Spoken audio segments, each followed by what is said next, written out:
യുവതീ പ്രവേശത്തെ സുപ്രീം കോടതിയിൽ തിരുവിതാംകൂർ ദേവസ്വം ബോർഡ് എതിർക്കും എന്നുള്ളതാണ്.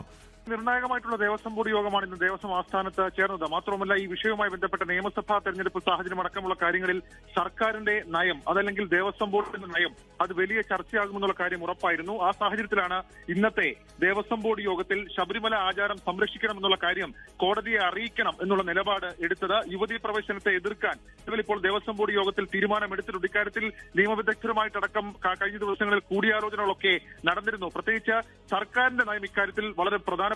മാത്രമല്ല ദേവസ്വം ബോർഡ് തന്നെ നടത്തിയിട്ടുള്ള ആഗോള അയ്യപ്പ സംഘം അടക്കം അത് തിരിച്ചടിയായ ഒരു സാഹചര്യത്തിൽ നിലവിലിപ്പോൾ അങ്ങനെ ഒരു വിലയിരുത്തലടക്കം സൂചനകളായി പുറത്തേക്ക് വരുന്ന ഒരു സാഹചര്യത്തിൽ ഇനിയിപ്പോൾ ഏതെങ്കിലും തരത്തിൽ ഈ ഒരു പ്രധാനപ്പെട്ട നിർണായക ഘട്ടത്തിൽ യുവതീ പ്രവേശനത്തെ അനുകൂലിച്ചാൽ അതല്ലെങ്കിൽ മുൻ നിലപാട് സ്വീകരിച്ചാൽ അത് വലിയ തരത്തിൽ തിരിച്ചടി ഉണ്ടാക്കും എന്നുള്ളൊരു സൂചന അത് ദേവസ്വം ബോർഡിനെ സംബന്ധിച്ചിട്ടുണ്ട്. മാത്രമല്ല പുതിയ സാഹചര്യത്തിൽ അങ്ങനെ ഒരു നീക്കത്തിലേക്ക് കടന്നു കഴിഞ്ഞാൽ അത് വരും ദിവസങ്ങളിൽ ഉണ്ടാക്കാൻ പോകുന്ന ചർച്ചയും ഗുണകരമാകില്ല എന്നുള്ളൊരു വിലയിരുത്തലിന്റെ അടിസ്ഥാനത്തിൽ കൂടിയാണ് യുവതീ പ്രവേശനത്തെ എതിർക്കാൻ തീരുമാനിച്ചിട്ടുള്ളത്. ഇന്നത്തെ ദേവസ്വം ബോർഡ് യോഗത്തിൽ അക്കാര്യം തീരുമാനിച്ചിട്ടുണ്ട് എന്നുള്ള സൂചനകൾ പുറത്തേക്ക് വരുന്നുണ്ട്. അല്പസമയത്തുള്ളിൽ പക്ഷേ അതിന്റെ ഒരു മറുപടി ഇപ്പോൾ Devaswom board president K Jayakumar നടത്തുന്ന വാർത്താ സമ്മേളനത്തിൽ വിശദമായ മറുപടി നമുക്ക് പ്രതീക്ഷിക്കാം. സുപ്രീം കോടതിയിൽ യുവതീ പ്രവേശനത്തെ എതിർത്തായിരിക്കും ദേവസ്വം ബോർഡ് തീരുമാനമെടുക്കുക. ഇനിയും ഇക്കാര്യത്തിൽ ചില കൂടിയാലോചനകൾ ഉണ്ടാവുകയും ചെയ്യും.